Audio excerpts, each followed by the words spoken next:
hardware is going to go through its kind of reckoning with the use of AI tools and suddenly realize, oh, we've had to come full circle and hire engineers again. One of the positives that I see that does happen is that AI really helps to enhance existing tools that I'm using. Introduction of additional capabilities within the tools that I like, 3D fill solvers or Altium Designer, for example, itself, and the use of AI within those tools, it is definitely a positive. Hello, everyone, and welcome to the Altium OnTrack Podcast. I'm your host, Zach Peterson. Today, we're talking with EMC expert, Dr. Anton Tishchenko. Anton Tishchenko has been on the podcast in the past, and now that he has received his doctorate, we're very happy to have him come on and talk more about EMC and a very cool platform that he's building. Anton, thank you so much for being here today. Hey Zach, thank you so much for inviting me one more time. And yes, I'll be more than happy to introduce the Dr. EMC web platform-based tool for Gerber viewing and what it does. Yeah. Since we've last talked, tell us what you've been up to. Well, yeah, so it's been a couple of years, I believe, and I've been focusing a lot on my PhD and completing that, but also developing the tool because received a lot of interest at the time. So I went to Embedded World. There was a lot of solid interest. So we spent quite a lot of hours and development effort went into that to make it truly privacy neutral, to make it based on solely Gerber files alone without any kind of sensitive information from the user. And I think we've got it. I think we've got a pretty good platform that works. It's not aiming to substitute to replace like Altium Designer or something. It's not that powerful. But what it does a bit of an EMC design rule check for the user. I guess I can think of it like this. It's kind of best practices that are codified into a program, and it checks directly from the physical layout. Does it also have visibility into things like component values, the circuitry and the schematics? No, so you've got it. So it's just the PCB, and it can only understand from the raw copper pores and solid areas that it can see what's going on. But of course, it cannot read the schematic. But still, the ability to understand what's going on in the layout is actually a difficult problem. And I think it's also the problem that a lot of designers really struggle with, because it's easy to find EMC guidance about components, but if you don't do it right in the layout, the EMC guidance for the components kind of, doesn't matter at the circuit level. Well, actually, that brings us quite nicely to the usage of AI in modern development.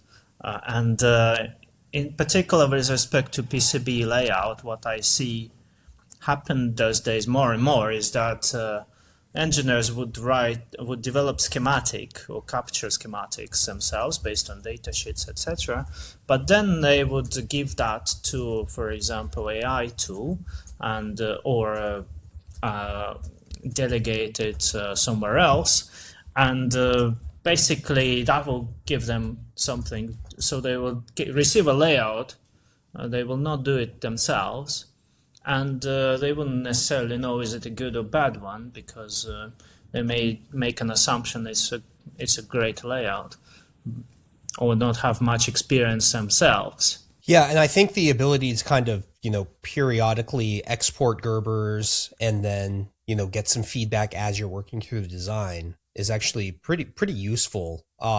Because you can kind of get that mid-band feedback, if you like, or, mid-process feedback, and actually make changes to your approach as you go. Exactly. And as you know, you're running the 30-second layout review, so it's or 60-second. It typically doesn't take, when you have a lot of experience and you open a PCB for the first time, it doesn't take much time to really see if it's a good design or it's not a good design, and to identify all the major drawbacks, in particular with respect to EMC and like ground plane quality, for example. If you just open a Gerber file and you see there's no ground plane, you know you're in for a treat there.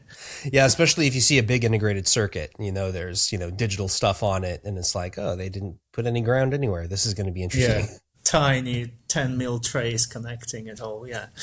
Yeah, exactly. Yeah. We've seen those, and that's funny you brought up reviews, because we're actually getting close to the 200th review. So you definitely see some common things from folks that are new, and it's you mentioned like the 10 mil trace connecting all the ground, and that's supposed to be your ground. I think the other one is like, it's a real accomplishment to get it into 2 layers, but now there's also no ground because you made it so dense that you can't fit ground anywhere on those 2 layers, and you have to use 4 layers. And someone believes that their 4-layer board is going to bankrupt them, which is just silly.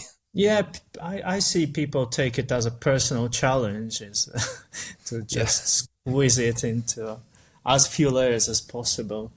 And of course, it fails EMC test data. So you brought up AI, which is, I think it indicates that the AI bubble is back on, because we're not even 10 minutes into recording and we've already talked about AI. So we might as well just double down on that, because the rest of the financial world is certainly doing so. So it's been a few years since, ChatGPT, debuted and, became kind of the part of the popular vocabulary. And so we talked a little bit about AI in our last episode. And so I want to get your impression of how AI is being applied in PCB design. What's your impression of some of the tools that you see out there, and maybe what people are missing? Really exciting topic. I wrote a small blog post about it, but overall, my impression is that it's currently something that's getting pushed down from the top. Very often you get some kind of higher management who've read about AI and didn't particularly understand it very well, or what it's capable or not capable of, and then just obviously hoping that introduction of AI tools is going to allow them to reduce the amount of workforce, right? And then giving those tools to engineers, and then basically asking them to use it, whoever is very little understanding in terms of what the capabilities are, and very often it takes more time to set up the AI to do it for it to work properly than to do the actual thing and just complete the layout or complete the schematic. So there are tools out there, unlike 2 years ago when there were none. They were very, very rare. But I see a lot of misuse. That's my kind of key takeaway here, is that a lot of the time those tools are getting used without real knowledge or understanding of what those tools are capable and not capable of, right? So, but it's developing field, and things will certainly come true. One key idea I think is worth mentioning is that AI is designed, and specifically large language models, to give you the answer. Doesn't matter if it's a correct answer or it's an incorrect answer. This is what LLM is designed to do. It's designed to give you an answer, and it's a fundamental limitation of those tools, that you can ask them something that's not possible, and they will still give you an answer. Yeah. And very often with layout, that's the thing. Very often is something that not possible to resolve, but an AI will attempt to resolve it anyway. I agree, and this is certainly something that I see with PCB knowledge queries into AI, and I've found that you can actually get it to be accurate if you just give it all the answers ahead of time, which essentially translates into you have to give it the right data. And if you give it the right data, it can give you reasonable answers, whether it's general PCB design questions or questions about components, something like that, right? It can give you something useful, but certainly shouldn't take human review at minimum out of the loop. Yeah, you have to do a review, and and setting up the constraints is extremely important. If the constraints were not set up properly from the start, it's just garbage in, garbage out. Do you think that people have reasonable expectations of the capabilities of AI-based PCB tools?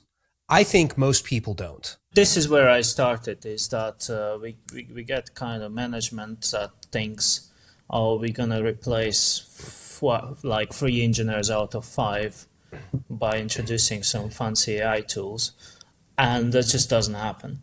And in fact, the opposite happens, and you need to hire more engineers to fix all the slop that's been created by the AI. I think if used in the right process, it can give you some kind of, time or effort reduction, but certainly not eliminating 60% of your engineering workforce or, or anything like that. Making it more efficient. Yeah, that would be. Yeah, maybe your engineers get 10% of their time back, and so they can work on some other high value task that's very important, whether it's, testing or debug or development or whatever, right? I think that's possible. But yeah, I agree. This idea that it's just going to, show up with no training and, give you these superhuman layouts, I think is totally ridiculous. Precisely. The tech bros out there don't really do a good job of tempering those expectations, because you see some posts from these guys on social media, and, or you see some posts from people on YouTube that maybe work in AI, and the claims they make are just totally ridiculous if you work in this field and have any level of experience. I have to take it with a grain of salt, obviously. I mean, a lot of founders are out there looking for venture capital. Venture capital is not necessarily tech savvy, and the attitude is that we get the money now, we fix it later, right? Yeah. So that's what's happening, but that's always been happening. I mean, that's hardly a new thing. Yeah, right. It's just marketing, right? Yeah, it's just marketing. So, Sure. But we have to be vigilant from expectations of a grown-up company and grown-up business models, that you don't just change on a whim your business model because some AI tool promised you that you can reduce the workforce by 60% or something. Chances are it's not going to happen. Yeah, I think we're going to see a lot of that play out in real time, kind of the way we've seen it play out with software development. Hardware is going to go through its kind of reckoning with the use of AI tools and suddenly realize, oh, we've had to come full circle and hire engineers again. That was a lot of negatives. Maybe some positives I should also bring up. And what one of the positives that I see that does happen is that AI really helps to enhance existing tools that I'm using. Introduction of additional capabilities within the tools that I like. I don't know, 3D fill solvers or Altium Designer, for example, itself. And the use of AI within those tools, it is definitely a positive, because it allows me to do things that I couldn't do easily before. And that thing I really appreciate, I think. And you can, instead of reading countless data sheets, you can just give that to an LLM, ask it to summarize in a few bullet points, and that's just great. I 100% agree with this. And just recently for a project for an Altium demo or for a video, I was looking at DDR timing analysis. And in order to get the constraints, you have to read through either a giant data sheet or a giant architecture document. And for Xilinx devices, they have both, right? They have the data sheet and the architecture document. And they're both like over 1,000 pages, and it's like, Yeah. I'm not gonna scroll through this crap. You know what I mean? So give it to Claude and let Claude read through it and at least find the pages where they talk about it, and I can go there and read it. You know? Exactly. So that thing's been brilliant, and I recently completed PhD as an academic, and for research, it's just fantastic. I like to do literature reviews, and it's just brilliant.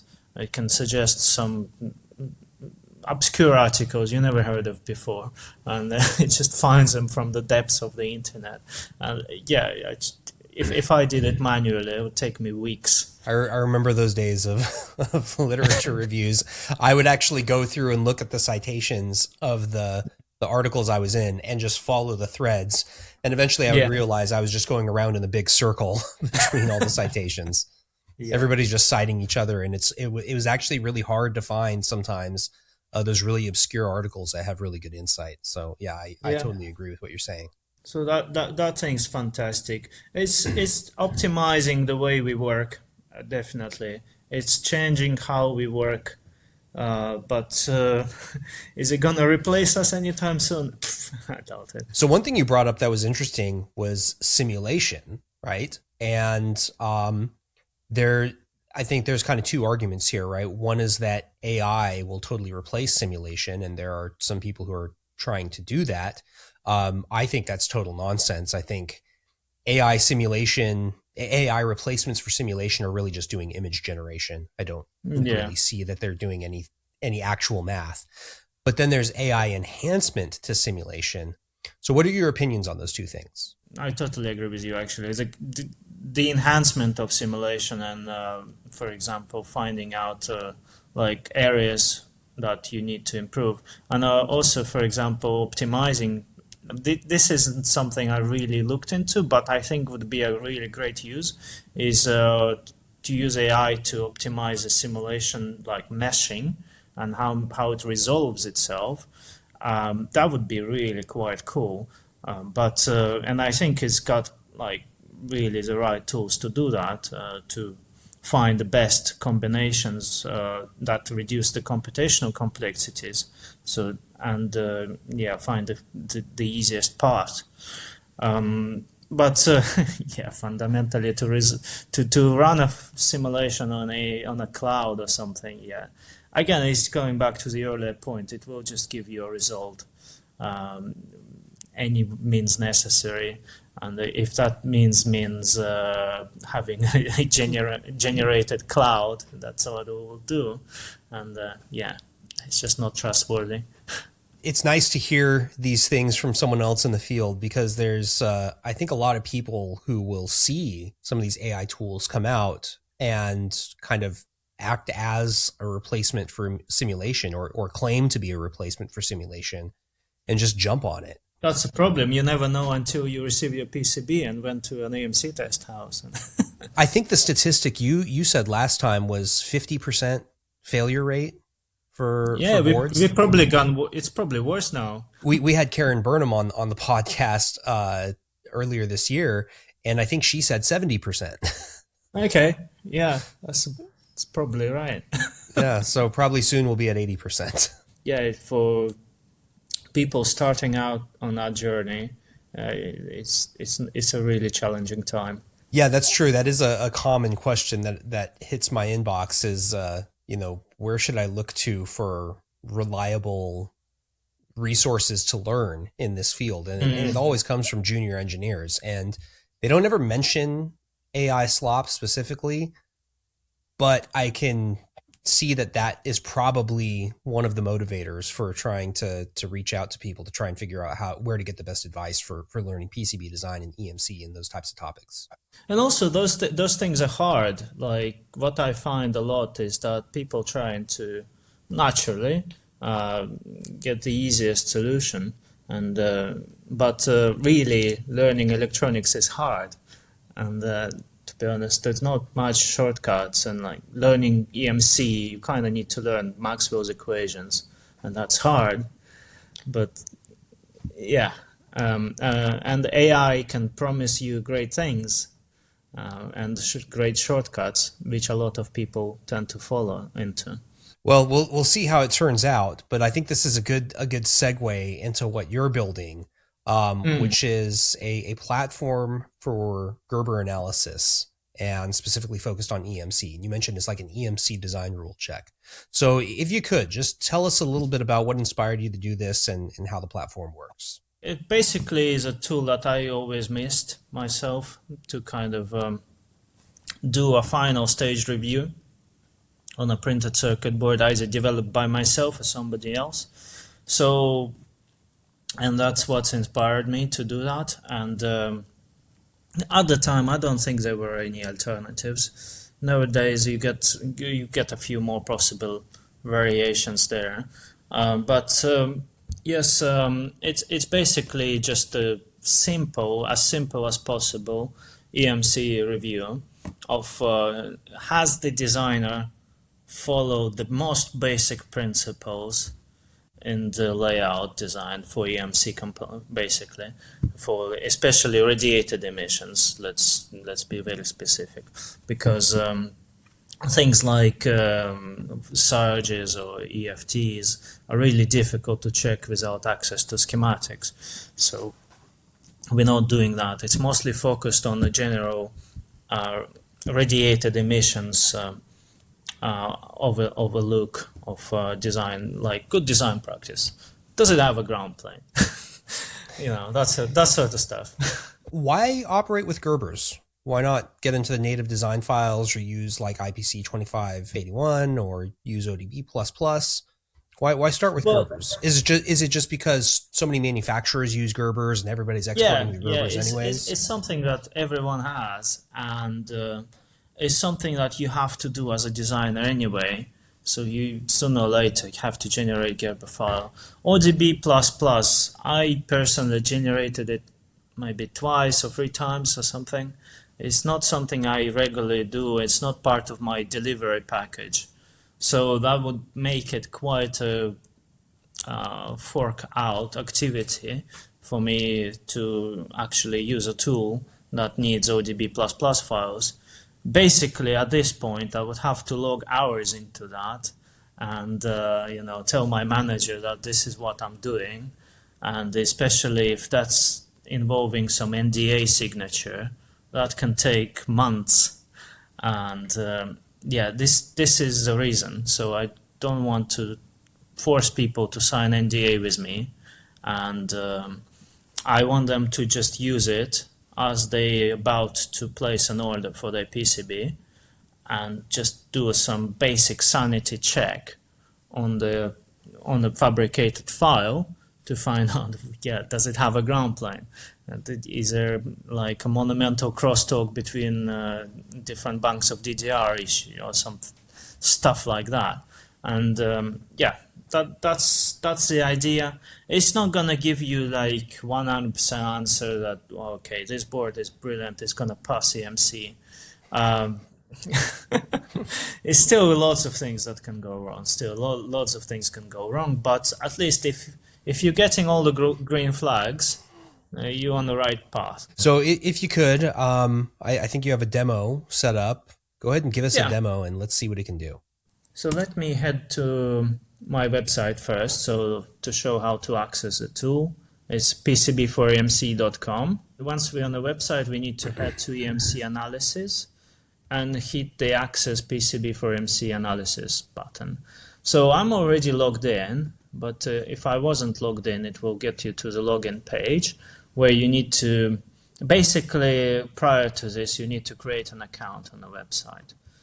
And that should get you to the default window. Worth mentioning, only file that is supported at the moment is RS274X. I had a couple of people trying to use X2 Gerbers and they just don't work. So that's important. So then, for example, if I just put some simple PCB first.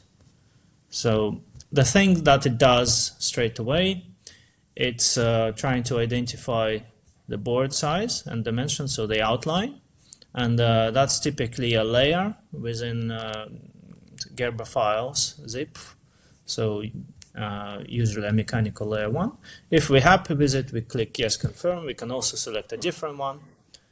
And then effectively the next window we need to get to is a layer stack. So this is super important.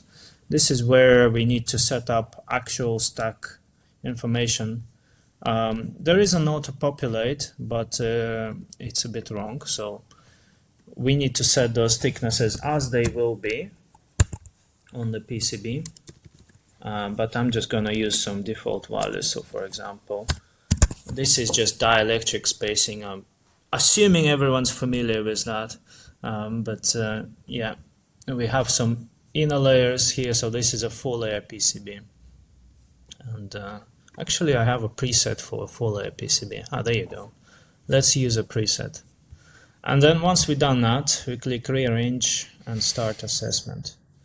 So the first output of the tool actually is plane quality. So we see on the plane quality of the PC, this is your does it have a ground plane check. And if the plane quality was bad for layers, then the answer is no, it doesn't have ground plane. So, but equally, it will identify a power plane like a ground plane. So it doesn't know it's a power plane or a ground plane. It just looks for a plane. And actually, in my practice, there's nothing wrong with using power planes for ground returns. But controversial statement. So I'll stop there, and then the next thing we need to do is to get to differential pair mode, and in this case it usually identifies those tracks themselves, but it wasn't. And I'm going to add those traces, which I know is a USB trace, and hit analyze ground plane. So basically what that just did, oh yes, and click save button. So we have, I think the preset value is a bit off. So you see the calculation of differential impedance. I think that's too high. But anyway, I'm not using the real PCB. I'm just giving an example. So in this case, the calculation came a bit too high for differential impedance. Really, it should be 90 ohm for USB. And yeah, but it's based on very conventional, basically, formulas that we use for microstrip and strip line. And then we can also, what we can do in this simple example, so that this basically shows you the ground plane quality under these traces. You have a similar rule actually in Altium Designer for return path, for DRC return path check, so it's basically the same idea. And what we can also do here is analyze crosstalk, but because we don't have enough differential pairs here, we need to switch to single-ended view. So in single-ended view, you can do the same for single traces, so you can check the impedance of just that trace and check the ground plane of that.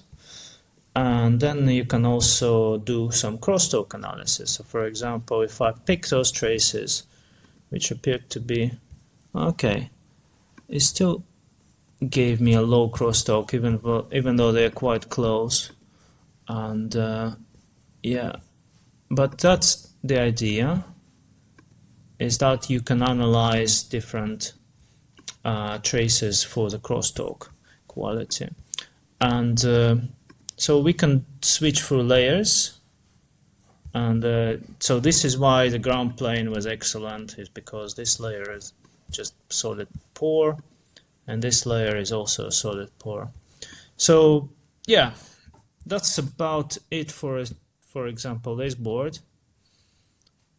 And once I'm kind of finished with it, because it doesn't have too many advanced features, then I can click generate a report, and it just summarizes all the findings that we just did in a nice table. And then I can also give you an example of a more complex board. But before that, any questions on that board? Essentially, when you say low crosstalk risk, is there some threshold that you can set that defines, tell what indicates low versus high risk? Or is this just based on, like, for example, the distance to ground on the next layer and the spacing and whatever that ratio is? Yeah, so effectively it's driven primarily to the distance to the ground plane, and it's if it's a solid plane like here, this is why we got low crosstalk. So it seems like I don't have the situation with high crosstalk here at all, because the ground plane is just too good. But in general, it's looking at the free width rule, plus that offset by the distance to the ground plane. I see. So Okay. if you didn't have a ground plane below it, it would be just a free width rule. And then, of course, without the ground plane, it's also going to naturally be higher risk. Well, since it has an awareness of the stackup, right, the distance to the ground plane would also be the primary thing. It just has to identify the ground plane first. Yeah, and the quality. So the quality and the distance. So it comes from the table, because if we have excellent quality, that means we have a really solid plane. If we didn't have if it was a poor ground plane, then it's just going to ignore that layer, and it's not going to consider it as a good enough return path.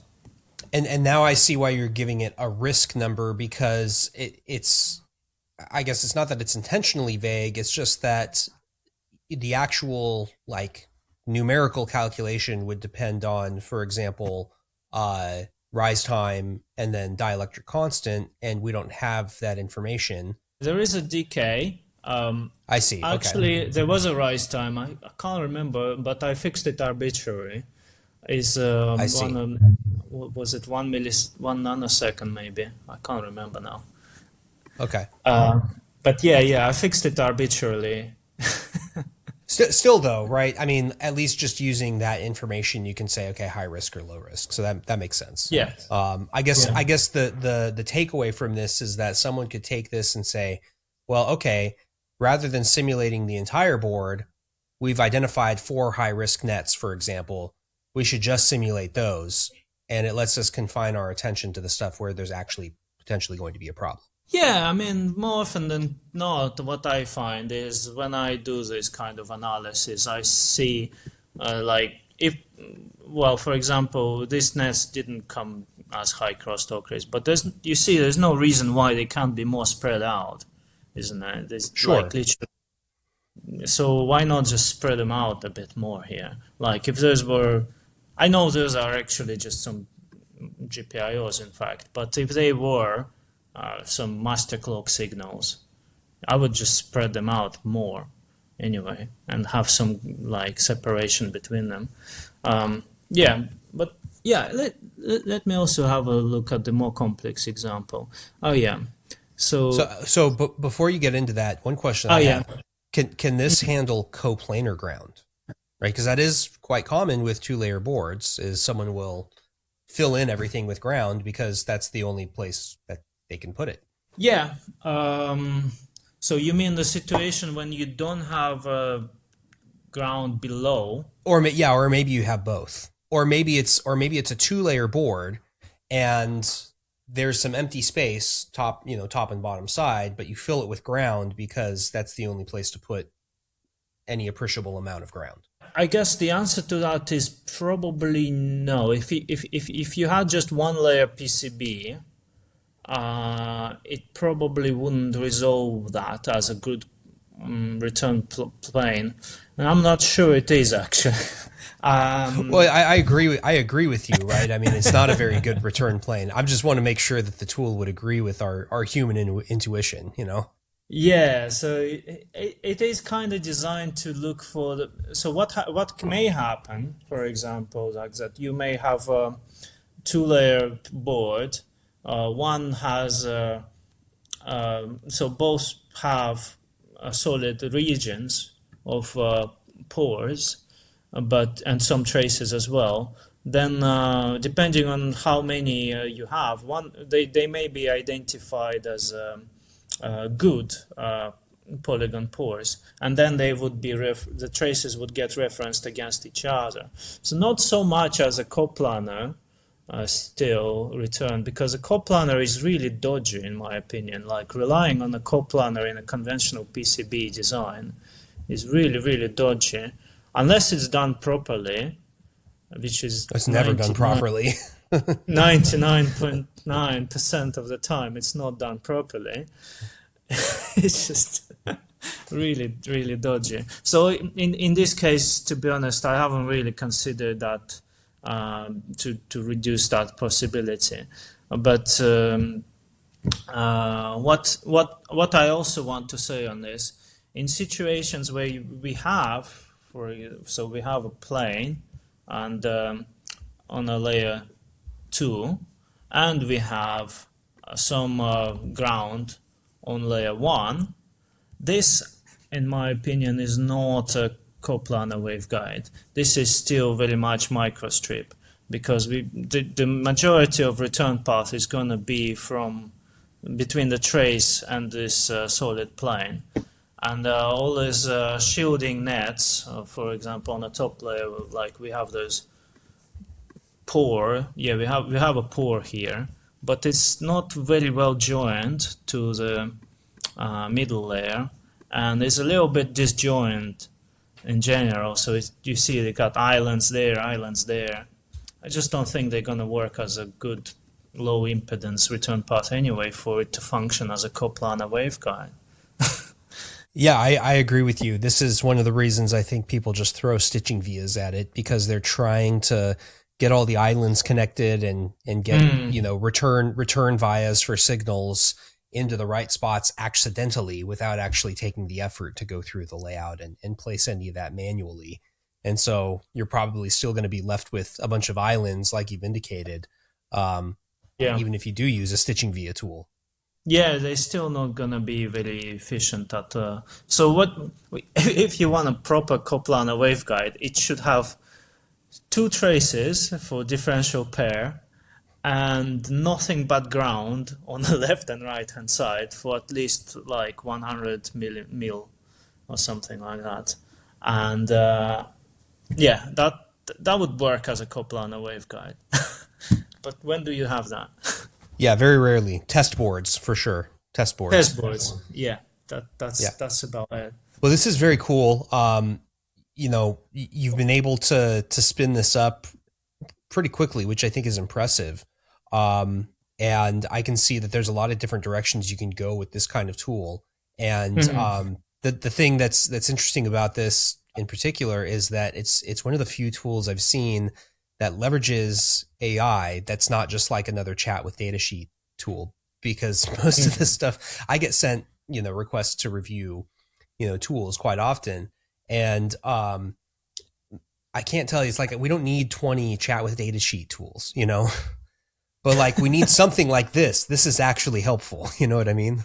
I hope it gets, so I think the next milestone for me is to find a partner where I can really integrate this tool into another product, because I think it makes a good add-on, not necessarily a standalone, but as an add-on to an existing tool. Like that would be, I think, is an excellent addition, and that's kind of where I see its future. But yeah. Well, maybe what you should do is go talk to Eli Hughes. He was on the podcast not too long ago. And, okay. He's always developing cool stuff to manipulate Altium files, and yeah, maybe you and him should sync up and see what you can do with this. Okay. Yeah. Brilliant. Absolutely. Yeah, I'll check him out. As you continue to develop this, we definitely want to see, what you do with this tool. What are some of the other milestones I think you see in the future for this kind of thing? Yeah, so I think at the moment it's what I gave here is a very simple example. And getting it to work with more complex stuff, and especially mill generated Gerbers has been a bit of a difficult path. So I think the main things is to continue improving the tool, get identify the correct direction forward, and they just make it better in many ways. I don't know how much more we can do in terms of Gerber analysis, because we still it's difficult to read the PCB without schematics, like you said. So maybe if we were to develop something more sophisticated, we would also add on possibility to use ODB++, like you said, and do more EMC related stuff. But then it's kind of getting to the point that it's becoming too complex as well.